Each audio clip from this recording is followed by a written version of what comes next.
So today on Nigel, the 1977 MGB, we will be cleaning up the camshaft. Now, this camshaft is a performance camshaft. It actually has higher travel on the lobes, and it's a sort of a sport street. It's not, a really high performance cam, but it's a sport street cam. And you can see this gear, this really doesn't have a lot of wear on it. It's not really a worn out cam. It's in good shape. The bearings are sound. They're flat and true. There's not a lot of scoring on them. The bearing surfaces are clean. And so the only problem that it had is you might see from other places in the videos that I've done that this car was in a barn for 20 years. Here we go. This is a problem. So it had been put away with a blown head gasket. So coolant was mixed with the oil, and you can see that this was probably the position that the tappets were left in, because there's a rust spot right here.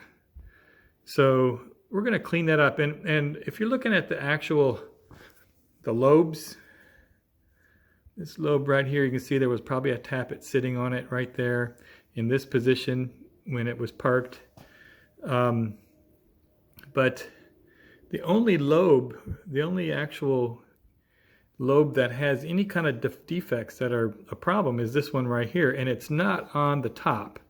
It's on a flat. So I don't think that's going to affect the performance of the vehicle overall. I don't think that there's a lot of damage here that's going to be a problem. And this is a performance cam. So I mean, this cam probably cost $600 to replace, just because it's a performance product.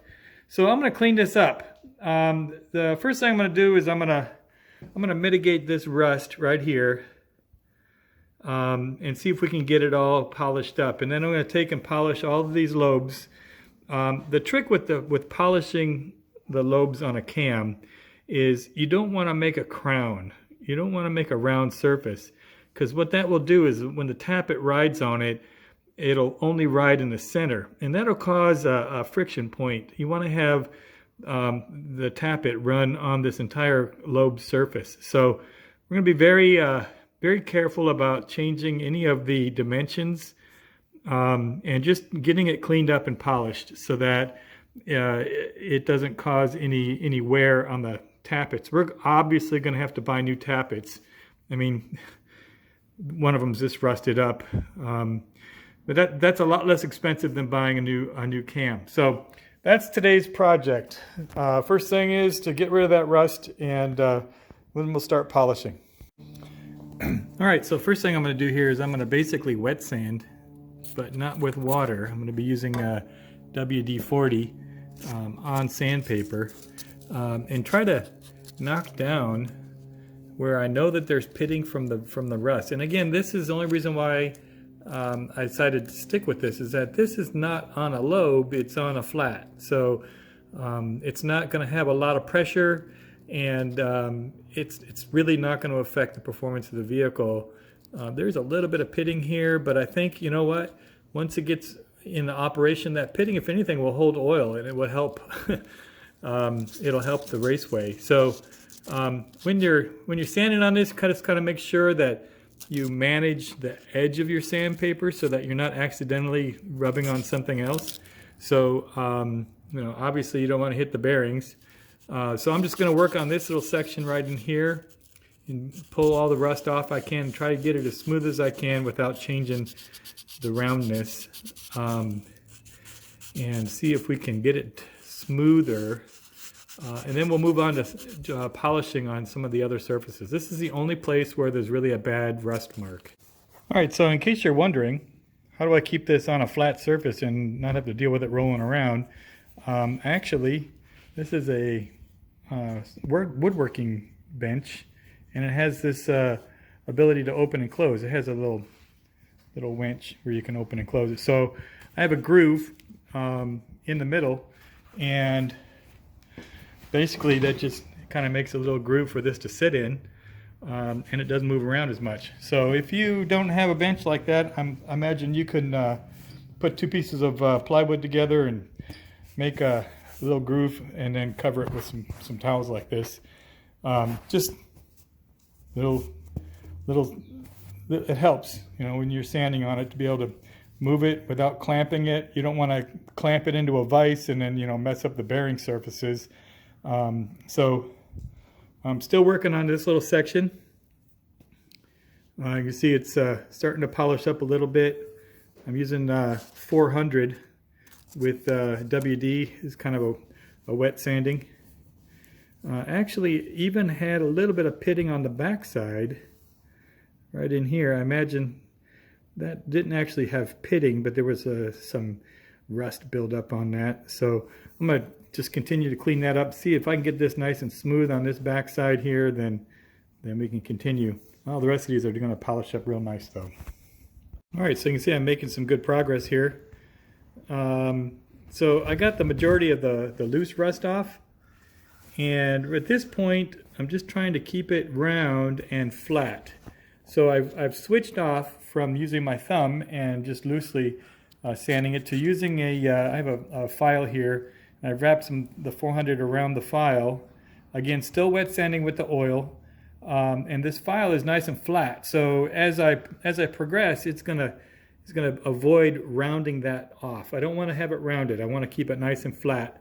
Flat and round, but not round the other way.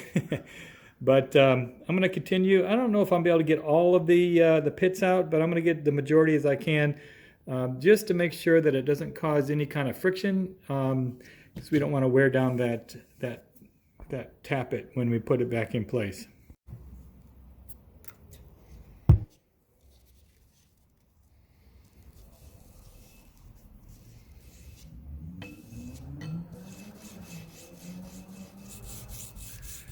All right, so I'm just doing this lightly, and I'm moving it back and forth, making sure that I'm keeping track of where I'm sanding. Again, I don't want to get up on the lobe. I just want to get this bad part. And so keeping it moving, because obviously I don't make a flat spot, but I want to make this as uniform as I can without rounding it over.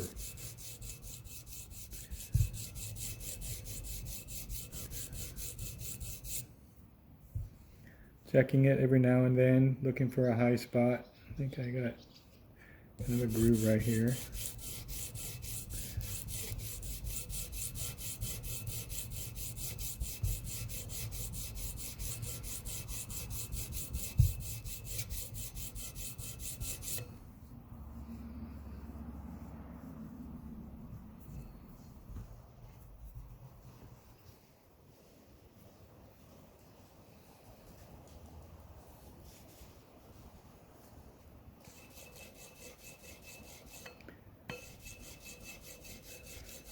Just want to make it so that the tappet has enough flat surface as it comes across here that it doesn't create any friction or any heat. Obviously, it's not going to end up perfect, but it needs to be good enough. And again, it's on a flat, not on a lobe, so it's not going to be that critical.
Okay, so I think that's about as much as I want to go with this.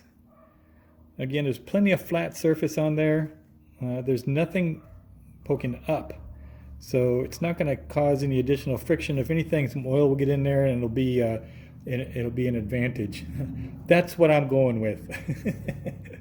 But now I'm going to move on to some of these other lobes, and these ones I'm just going to clean up. You can see a little bit of wear here on the tip. Again, if you're looking at where the tappet was sitting resting here, if you just move it over, you can see this one was sitting on it in the up position. So there's a little bit of a rust spot right here where it was touching, but that's very negligible. It's the only one that has any kind of a mark on the lobe. And I think that'll polish off with a little Scotch-Brite and some WD, which is what I'm moving on to next.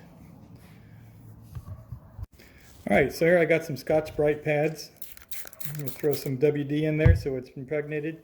I'm just going to clean these off. This Scotch-Brite is just enough to clean off any kind of discoloration. See how that, what used to be like a rust spot on top, it's gone now. And this Scotch-Brite is not going to be enough to deform the material at all. And this will be the very first time these things will have had any attention in a long time, so they'll polish up real nice. See that? It's nice and clean. So we'll just go and hit all of these lobes nice with this Scotch-Brite and a little WD. Make them all nice and shiny. Okay, well, I'm going to call that done.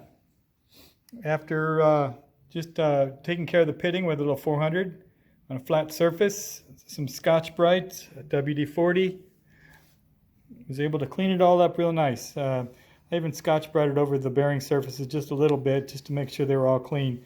But you can see all these cam lobes are nice and clean and shiny now. There's no pitting or anything on all except for this one. And this is the one that we concentrated on with the flat file. And we didn't actually file it off. We used the 400 grit sandpaper to take all the edges off. And I don't think that is going to be a problem. Nothing goes completely across, and if anything, it'll hold oil in there and give it some more lubrication. But the rest of it all cleaned up real nice. Each one of these lobes are nice and shiny, clean. The bearing surfaces are good. So I think this is a keeper. Let me take some measurements on this so we can actually identify what the performance specs are on this cam.